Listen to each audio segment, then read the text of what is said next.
you've been in the Senate for, after the issues, legal tussles, you've been there for a while now, and we believe you have settled a little bit.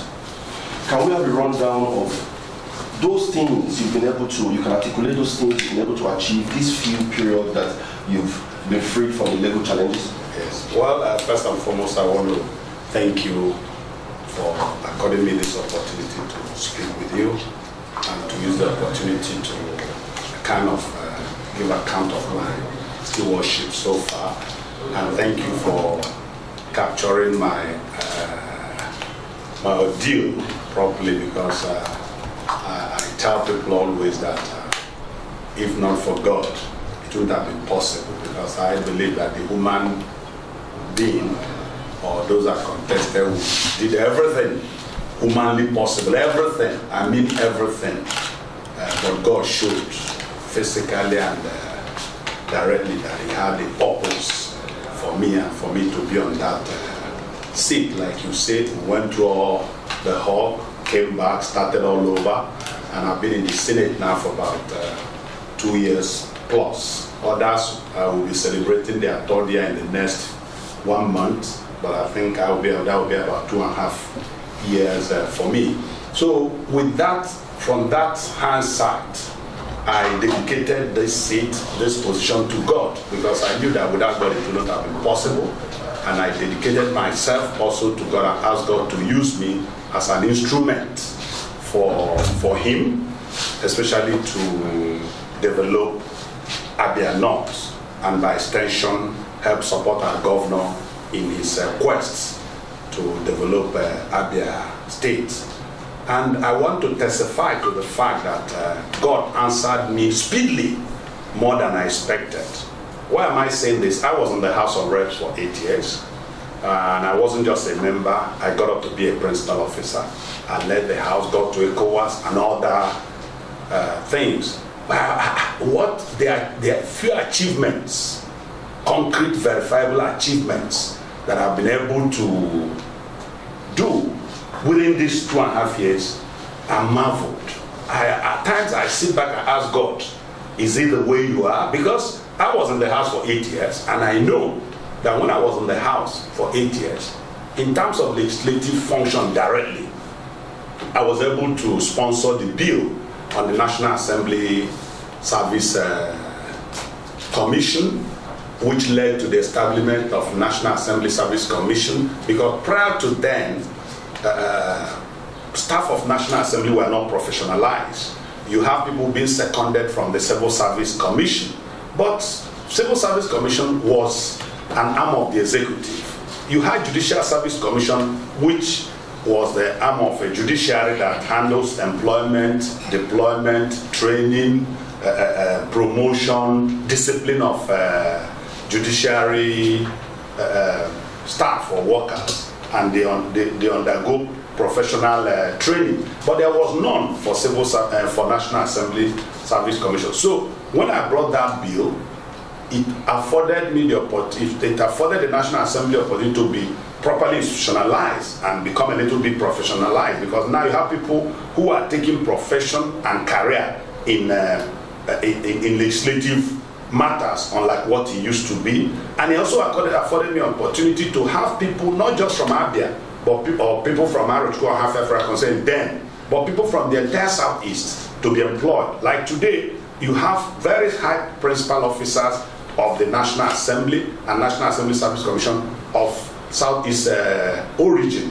Prior to that, there was none. When we came, it was either you have people from Kogi State, North Central, and all that, who were occupying the principal positions of the National Assembly. I mean the management. I'm not talking about the politicians or the elected member. So that bill afforded that. Then I also sponsored the bill for the medical lab science tech and the bill for animal science. Those were the bills that became act. But you can find that since I came to the Senate, I can attribute to the fact that I've sponsored 10 bills. And out of these 10 bills, 2 already have become an act, already assented to by the president. The bill on cancer institute treatment research. It's my bill. It's already been accepted to by the president. The bill on agri-credit loan scheme, which was born out of my desire to allow people from my area, because I come from an agrarian constituency, so that these poor women and farmers can access loans with little or no interest. Because part of our problem here, the bane of our agricultural development is farm. And if they can access loan, which others access freely, that will afford them the opportunity of at least going beyond, a little beyond peasant farming. So I had that, and that was behind my mind, and that was one of the promises or campaign promises I made. So today that bill is already an act. But there was a motion that I moved that still gives me joy as I speak today. It was a motion, but it was more like a bill.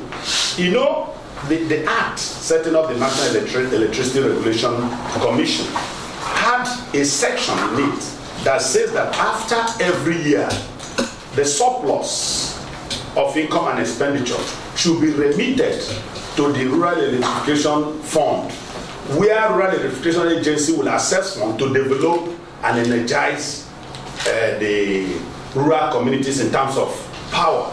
That section had been there for years, but nobody knew it. But because for it to take effect, the two arms of the National Assembly must pass a resolution for it to take effect. It was there. So Nigerian Electricity Regulation Commission had been operating and using that surplus without remitting it to the REA. And REA, and we know that most of our local communities are not linked up to the national grid. So when I came, God gave me wisdom. I saw that lacuna, and I moved that. I raised that motion, and it was unanimously resolved.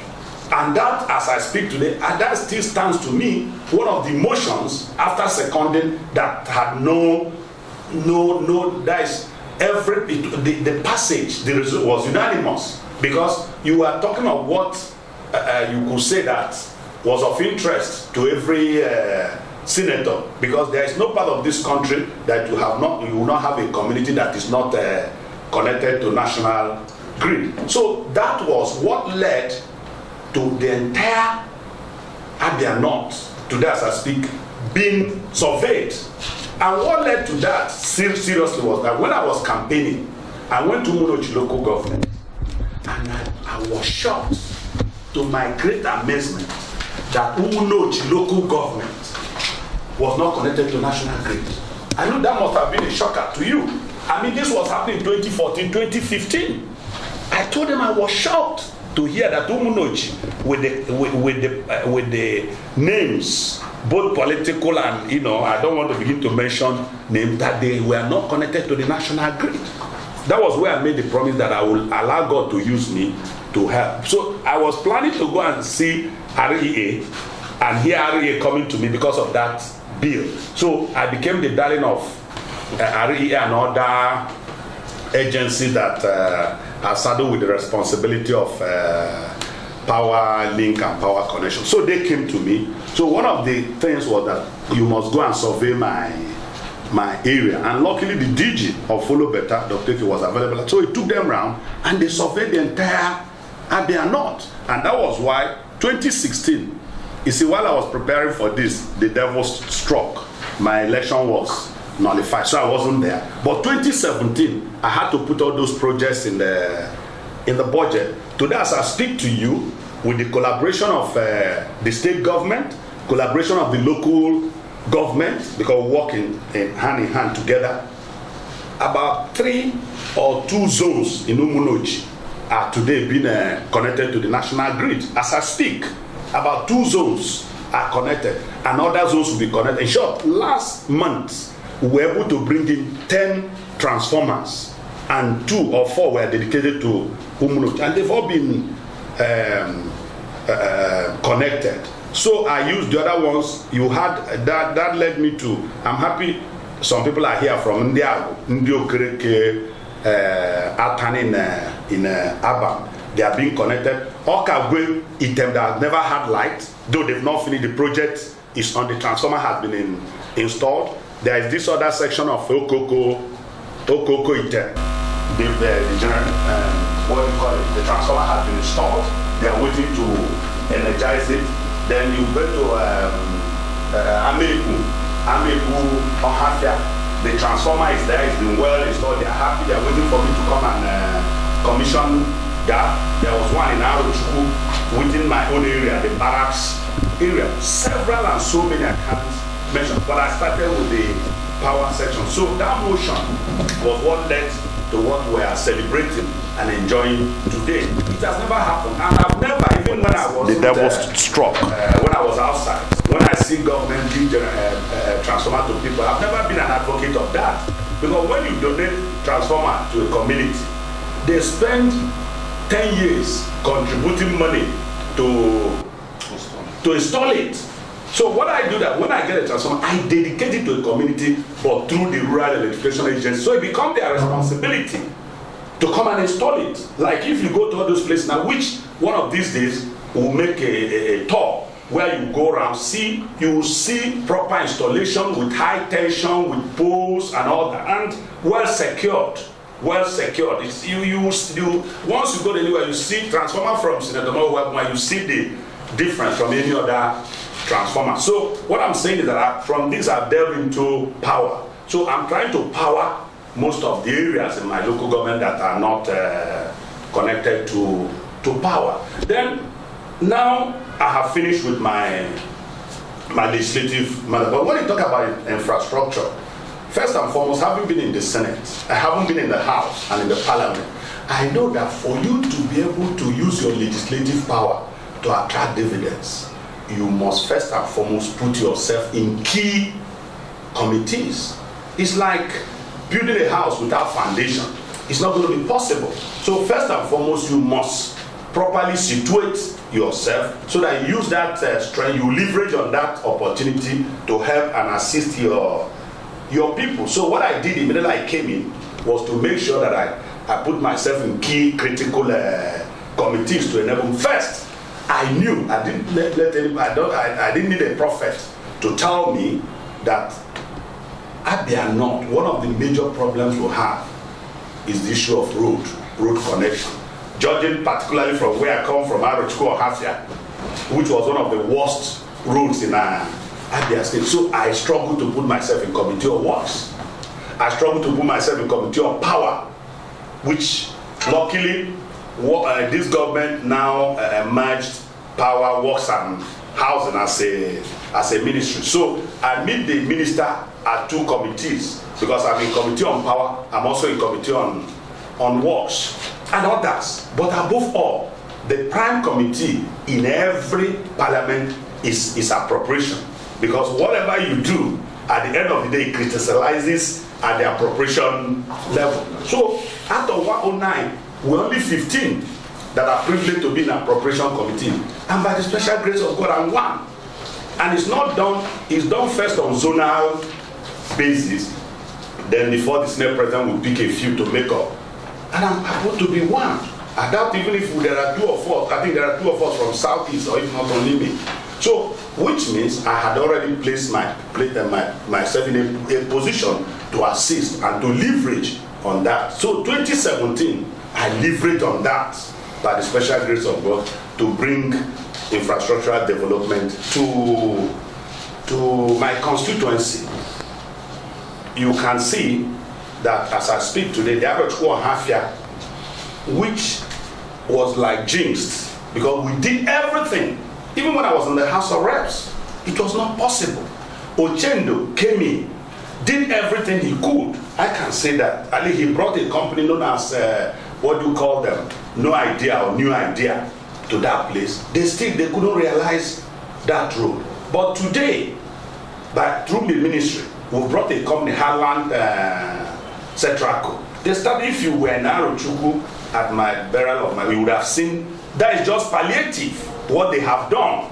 Now, they would have been there fully since 2-3 months to continue the job. But unfortunately, and you'll be shocked to hear this, but we're investigating, I will know some of them, that people wrote a petition. I will give you the petition. It's unheard of. People wrote petition on that road. that I should be prosecuted, that I used my position to procure a contractor on the project when the procurement process was still going on, that it was against the Public Procurement Act. I mean, people from my country, and one of them is somebody in an elective position. They wrote to the president, they petitioned the president, petitioned the Minister of Works. Well, they missed it. Because you see, they forget that maybe some of us might not have money, but we have wisdom. God has endowed us with enough wisdom and placed us where we can use that effectively for the benefit of mankind. They didn't know that because I was in works and in appropriation, those two projects, I sectionalized them. I have now what we call Section 1 and Section 2. So Section 1 is undergoing already award. Section 2 is the one that is being advertised, that is going through the full procurement process. So they didn't know that. So, but because they've seen road, they didn't know that. Now, if you look at the budget of 2017, you see. And what I did again was that I aligned the road properly. That road is not Arochukwu Ohafia. That is not the road, the name. The name really is Umuahia Bende or Bende Arochukwu Bende Ohafia Arochukwu Road. Because the real road is this one now where I'll come to, where we're going to do a bridge. That is through Bende, Abia to Ebem, then you go to Arochukwu. That is the federal government road. From Ebem to Ohafia, to Abreba, to UKO NKOLE, to Umuahia. That is a state road. It's not a federal road. But I was the one, because of the poor, dilapidated nature of Arochukwu Ohafia, when I was in the house, I now concentrated on Arochukwu Ohafia. So people thought that the name was Arochukwu Ohafia. That is not the alignment. The alignment is what I just told you, Bende. So now this time around, I now re-establish the proper alignment in the budget. So if you take 2017 budget today, what you see is Bende, Arochukwu Ohafia Road. So Ohafia Arochukwu is one section. Ohafia Bende is another section, because I had to break it because of funding and for better logistics. So they missed it. But ministry being what it is once they must investigate. So that investigation has really taken more than 2-3 months out of this project. We today would have gone more than 2-3 kilometers under proper reconstruction. But I'm not deterred, but it's just for Abia, not people and Abians to know who their enemies are. Because those who brought this to my knowledge were shocked that the people in this present dispensation will see something good coming, what the people are hearing, what will be beneficial to the entire citizenry. Some people, out of selfishness or envy or whatever, will write a petition. I'll give you a copy of the petition. It's not a hidden thing. So that road, no matter they've not gone far, but with the palliative, you can do, these days people do Arochukwu Ohafia less than 30 minutes or less. But before, it will take you about 2 hours. And not just 2 hours as per time. Very strenuous, torturous journey. So that is just there. Meanwhile, to that as I speak to you, if you go to Itumbuzo, somebody's from Itumbuzo now, at least if you're not, there's road project going on there. You go to UKO NKOLE Road, there's a road project going on there. If you go to Buru, there's a road project, but somebody's claiming he is bringing it. I'm not more ready to cut, but I just want to give you so that you add. Then you go to Uburihe, which is in it. A road project is going on. Go to the entire Arochukwu city. Go, I will take you there. Go and see what is happening there. It's road revolution going on as I speak. Go there, I'm not telling you. And these are asphalt roads. So what I'm just talking about road. There are so much more to come that they have not started in terms of road infrastructure. Then luckily, I'm privileged to be the chairman Senate Committee on Primary Health Care Center. What is happening in Abia North has never happened in the history of Abia North. There's a health center which is almost completed today as I speak in Umunochi. There are 2 or 3 health centers in Isquato that are going on at the high level of completion. There's one at Lodu in Imeni that is completed, waiting for what do you call it now? Equipping. There's the Boro one is ongoing. You have the same Uburihe. There's one going on there. You have the one in Uguakuma, in Arochukwu, going on. You have the rehabilitation in Atani, which is my own village, that has been completed. You go to Ndioji, Ndiokerekaba. And I'm telling you, each one is either with staff quarters and with borehole. The boreholes are already on.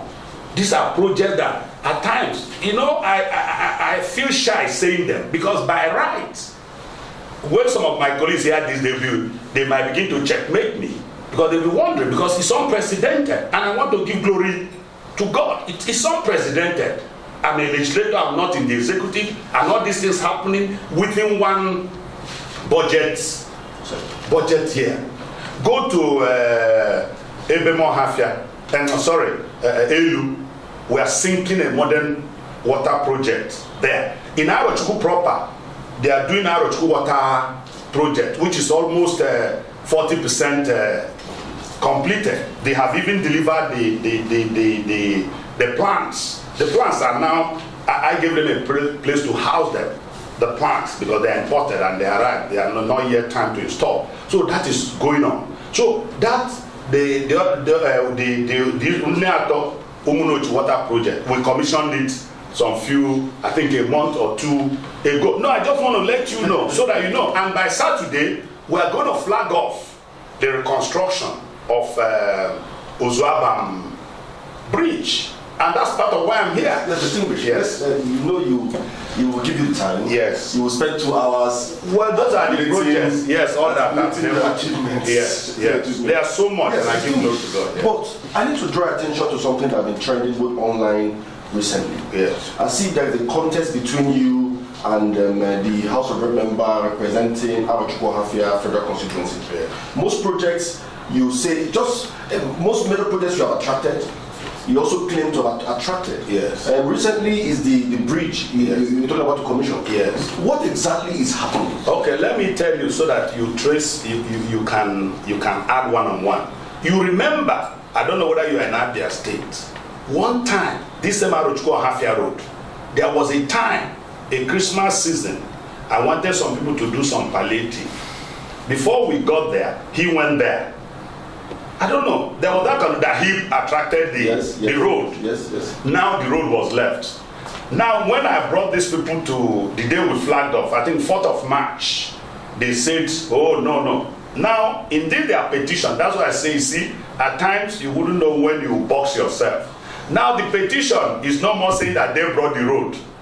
Now at least they've accepted that I attracted. Are you saying that the honorable member is involved in the petition? Well, I don't know, but maybe you are a journalist. When I give you the petition, you can do your investigative journalism and put your one-on-one together, your facts. I'm happy one of your agencies is Abia Facts. So I believe that Abia Facts means you want to say the factual and find things and give facts to whatever you're doing. That's my own understanding, interpreting it directly. So it will be an opportunity for me also to assess you whether really you act in tandem with your name as Abia Facts. So you find out that. So but what I'm saying is, it to some extent that had been laid to rest. Okay. So that shows you how every other thing will be laid to rest. Now I give you another example. Ndioji Bridge.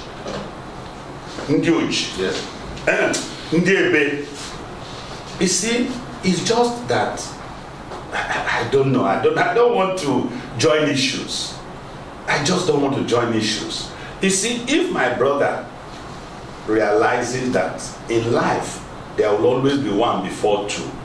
In life there will always be a senior person, either in age, also in office, in everything there must be senior person. And you understand that humility is a virtue. Humility is a virtue. And from the part of the country we come from, we cherish respect. That's why in my place we call Dede. Dede means a pet name for a senior person. Mas, you know, we respect that. And if I was in the House of Reps for 8 years, please. Yes. And I wasn't just there. I rose up to be a leader. I was a leader. And if I have somebody who had come, maybe 2 persons after me, and God had placed me there as a senator, my brother, there are only 109 senators in this country. No matter how big or how small a state, you have only 3. There are 360 members of the House of Reps. I'm a former member of the House. I will not disparage or say anything against the House. But at least you should know that you move. I've not seen anybody who moved from Senate to the House. I've seen people who move from House to the Senate, which is the highest legislative body in this country. And you're privileged that I have been here. I've been here. Not that I don't know. I've been there. So you should slow down. You should come down and at least tap from my wealth of experience, which would have been an advantage to you, to our local government, and indeed to the entire state. So, but I don't know. But all mine is that every project I've attracted is documented. I don't join issues just on we do apologies on Facebook or Facebook paper. Bring documentary evidence. Because if you are, the ministry will know it's you. It's not hidden. Ministry or agency will know who attracted a project. The contract also, because that's one advantage. Because when they award your project, they will let the contractor know whose project it is, so that for easy monitoring and evaluation. Because that's what the ministries do. If you're a member of the National Assembly and a project came through you or your constituency, you have attracted it, they will always, when they finish their award, they will link you up or link the contractor up with you. So every project I track, the contractor always linked up with me. And not only contractor, even the agency, because they have their supervising engineers. So, like when we're going for this bridge, you will see the agency, you will see the contractor, and you will see me, which is what I've decided to do. Unlike prior to this time, I allow things, but this time, because of what is trending, and I want to be present. How someone will say Gafli, Gadoki, so that you will see it and know, so that you too who are journalists can ask questions where necessary. But what is important to me is the development of Abia North and Abia State. So when people, I believe that it's just like during the era of Solomon, the wise king, a woman who didn't want to say let's scatter. The other one said leave the child. When the child grows, he will identify and know who the mother is. So I think as the times are coming on, people will know who actually attracted one thing or the other. Okay, distinguished. Let's look at security. Yeah. The issue, the communal clash in Isu with their neighboring Utuma and Cross River State. It's been occurring for a while. And as of yesterday, we got some calls referring to that the clash has increased again between day before yesterday and yesterday, and about 10 people are alleged to have died. Yes. What steps are you people taking in conjunction with the state to see how to resolve that? Yes, well, it's unfortunate. When they started, initially, when my attention was called, I'm happy the State Commissioner of Police is there. I was in constant touch. The brigade commander is there. I was in constant touch. The local government chairman, I was in constant touch. The DPO, I was in constant touch. The area commander of our zone, I was in constant touch, and all they are doing supporting in terms of logistics, and they told me their challenges.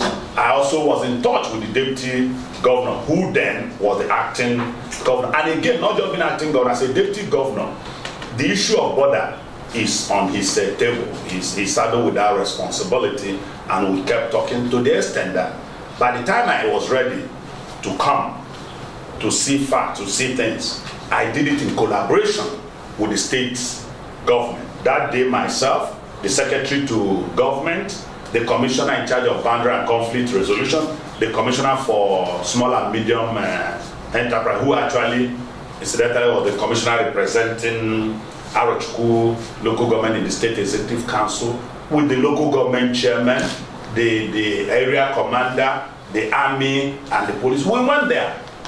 We went after, and I took personally my own relief materials, name it, all sorts to them, because they are my constituents and my brother. After that, we addressed them, didn't they say? Then we were the ones who drove straight, even against security advice, we drove right to where the problem was. But the Utuma people at their own end blocked the road, dice with locks that we couldn't pass beyond that. But at least we got to the place. Then after that, after having seen it, I went on the floor. Initially, I raised a point of order before bringing that issue on. But when and after going to see the thing personally, I now came back and raised a substantive motion where resolutions were taken. Resolution was the army and the police to take over the place and ensure that we don't have a recurrence. Secondly, our committee, which luckily I'm also a member of the Committee on State and Local Government, which is the committee that is saddled with the responsibility of Boundary Commission to go and ascertain actually what the problems are and resolve it. Then finally for NEMA to bring in relief material, which all this, government procedure and bureaucracy, they are on that. So, but I was shocked that yesterday, and I also know that after that, the state government, under the leadership of the deputy governor, had made contacts. They had gone to Isu, they had also gone to the other end, linking up with their colleagues, or his colleague from Cross River, and they are talking looking for ways to resolve this issue. But unfortunately, as I came in, I just heard what you're saying. I've not been able to know exactly what the situation, but I called the local government chairman who said by today he was going to give me a sit rep on what has happened. It's unfortunate, and that was what I was trying to avoid, so that there won't be a retaliatory attacks on that, reprisal attacks, and that would be more disastrous. So we're all hands on deck. Don't go down here. After here, I will also see the deputy governor to be sure. I believe that he must have had this since he's in charge, so that let's put our heads together and see what we can do. But it's a boundary communal issue, which I hear that had been there from time immemorial, and maybe this could afford us the opportunity. It's only unfortunate their lives are lost and property destroyed, but maybe this will be an opportunity to resolve it once and for all. Yeah. All right, still on security and killings in Nigeria. Yeah. Sometime in March this year, there's a commission you did at NATO community of Umunochi local government in Abia State. Yes. You said, I'm quoting you, yeah, Nigeria is so insecure today that we no longer talk of killings, but the number of killed, yes, we have lost value for human lives. Yes. In Nigeria under APC. yes, Cows and dogs have more value than human beings. Yes. So, that assertion has not changed, because you can see what is happening. The killings are not abating. Violence is not abating. Rather, more people are being killed every day. But for me, I think it's a wake-up call. It's a real wake-up call that we should put premium on human life.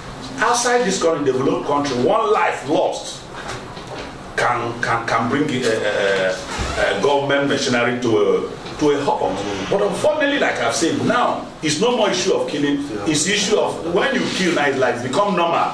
Killing now has become normal. But what raises the fight is 100 people, 200 people. I mean, it beats my imagination. I cannot understand that we have gotten to this level. And if you remember, how many times the Senate had invited the Inspector General of Police to come and brief the Senate, which is our constitutional responsibility. And I don't know why people are playing politics with it. People are not talking about it, because if you don't brief the people, because in democracy, the people has been represented in the Senate or in the National Assembly. So you must brief the people to tell them what you're doing, so that we all can put our heads together. Nobody is doing of knowledge. So that's why we've been working and asking the IG to come and speak to us. Let's put our heads together. And we thought even we would have done that even before the passage of the budget, so that if there are financial challenges, maybe we could look at how we can rework the budget to maybe give more money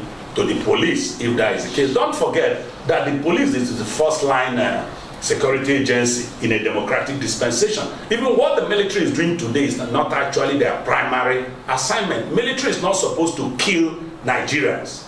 Military should be protecting our territorial boundary or borders, so that when we have an incursion or invasion from outside the country, military is not supposed to quell internal what do you call it, violence, or that, because what is happening is more like that. Now if you watch, maybe after that on the floor, maybe you didn't notice when I spoke and I called for emergency to be declared in some of these states, so that let's know it's war, so that the military can move in properly and fight the war, so that the military can move in. Because if there is no emergency, you come, you kill civilians, because they are not trained for that. But the police is trained to maintain internal security. Okay, distinguished. Because we have so much time for interviews, yes, let me ask you a final question. Yes. It's as if there's a notion outside there that the Senate and the executive have always having a running battle. Yes. As if there is a war between them. Yes. Is it what it's supposed to be? Or is it something that the people have not understood? Yes. Yes, thank you very much. Ordinarily, it's not supposed to be so. Though at times there should be some conflict, but harmonious conflict, if I should use that word. What I mean, because the essence is that by constitutionally, there are three arms of government. There is separation of power, but their relationship should be interwoven, because irrespective of their level of independence, they must also work hand in hand for the smooth running of the system. So the fight between legislature and executive is not new in democracy, even within an house, even within developing and developed countries. But this particular one of the 8th Assembly is taking a very new, serious, dangerous dimension. Based on the fact that, don't forget that when APC came on board, they didn't put their house together, and the problem, the seed of discord was sowed from the time the leadership of the National Assembly came on board. The leadership of APC and the presidency did not support this leadership in the Senate particularly. And that problem is still on, has lingered, and is still, you can see it manifesting on daily basis. That's why this one, so it behoves on APC as a government, as a party in government, to have resolved, because it's a problem, it's an internal problem of APC that is trying to consume this country.